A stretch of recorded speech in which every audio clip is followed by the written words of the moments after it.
Dear students, जैसा हम crystals के अंदर क्यूब की संरचना के बारे में पढ़ चुके हैं, आज हम पढ़ेंगे लॉ ऑफ क्रिस्टलोग्राफी।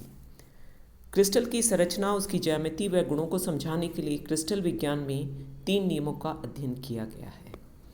पहला नियम है अंतरफलक कोणक की स्थिरता का नियम या स्टेनो का नियम, law of constancy of interfacial angle और स्टेनोस लॉ। सेकेंड लॉ है परिमेय घातांक का नियम, लॉ ऑफ रेशनल इंडिसेस। तीसरा है सममिता का नियम, लॉ ऑफ सिमेट्री।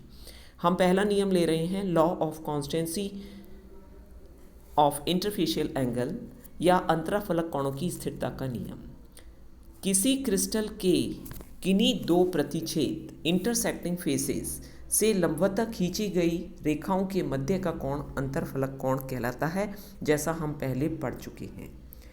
किसी क्रिस्टल की ज्यामिति आकृति अलग अलग प्रकार की हो सकती है तथा उन अवस्थाओं पर निर्भर करता है जिनमें क्रिस्टल बनाया जाता है।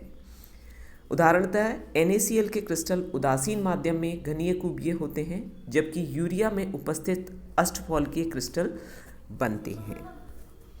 तो इस तरीके से जब भी NaCl का क्रिस्टल न्यूट्रल माध्यम में बनाया जाता है या क्रिस्टल माध्यम में बनाया जाता है यूरिया के प्रेजेंस में, तो ये ऑक्टाहेड्रल बनता है। इसी तरीके से अगर गम में बनाया जाता है तो भी ऑक्टाहेड्रल बनता है। तो भी इनका इंटरफेशियल एंगल जो है वो समान होते हैं, चाहे उन्हें किसी भी विधि के द्वारा बनाया जाता है। ये जो कहलाता है law of constancy of interfacial angle. तो इसके अनुसार अगर डिफरेंट माध्यम से किसी एक क्रिस्टल को बनाया जाता है तो उसके अंतरफलक बंध का मान जो है वो हमेशा समान रहता है या सेम रहता है, चाहे उसकी कंडीशंस कितनी भी अलग ही क्यों ना हो। जैसा आप डायग्राम में यहाँ पर देख रहे हैं कि यहाँ पर हमने जिप्सम के क्रिस्टल को अलग अलग माध्यम में बनाया है, तो इसमें बॉन्ड एंगल 120 है, इसमें बॉन्ड एंगल 120 है, 120 है, 120 है। तो इसमें किसी भी पदार्थ की आकृति बाहर से कैसी भी नज़र आती हो, लेकिन उसके अंदर जो कोण होता है वो समान होता है। सो किसी पदार्थ के लिए स्थिर ताप पर अंतरफलक कोण का मान सदैव स्थिर रहता है, चाहे उसके क्रिस्टल का कोई भी फलक किसी भी दिशा में कितनी वृद्धि क्यों ना कर ले, कोई भी आकार क्यों ना ग्रहण कर ले।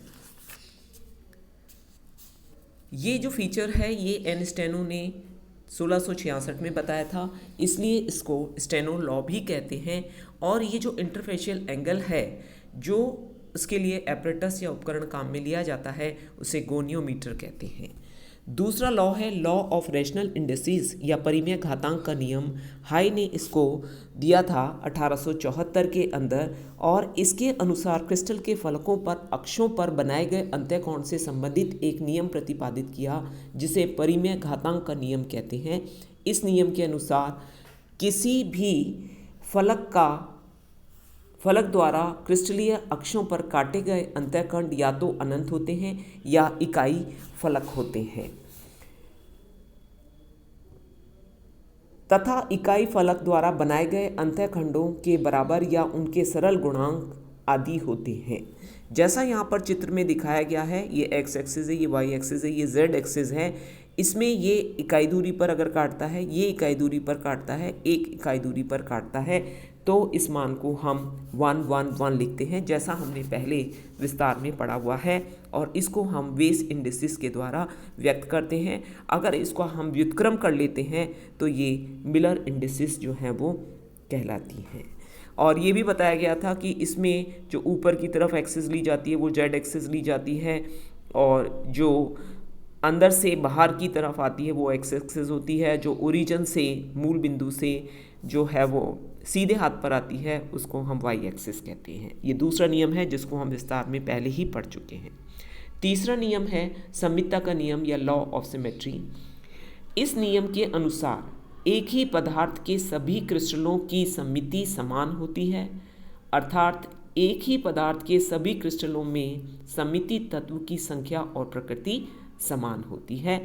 अतः इस नियम को सममिति की स्थिरता का नियम या law of constancy of symmetry भी कहते हैं।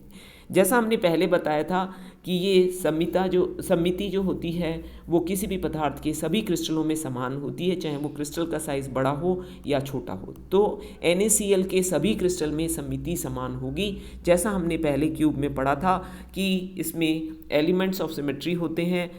इस एलिमेंट ऑफ सिमेट्री को हमने 3 तरह से प्रदर्शित किया था: प्लेन ऑफ सिमेट्री, सममिता का तल, सममिता की अक्ष और केंद्र बिंदु। जैसा हमने पहले भी पढ़ा था कि NaCl के क्रिस्टल में 23 सममिति तत्व पाए जाते हैं, चाहे NaCl क्रिस्टल को किसी भी स्रोत से प्राप्त किया जाए, अर्थात किसी एक पदार्थ के सभी क्रिस्टलों के समान सममिति तत्व पाए जाते हैं। तो ये क्रिस्टलोग्राफी के अंदर 3 नियम हैं। पहला था हमारे पास law of constancy of interfacial angle, दूसरा था लॉ ऑफ रैशनल इंडिसेस और तीसरा था plane of symmetry. Thank you.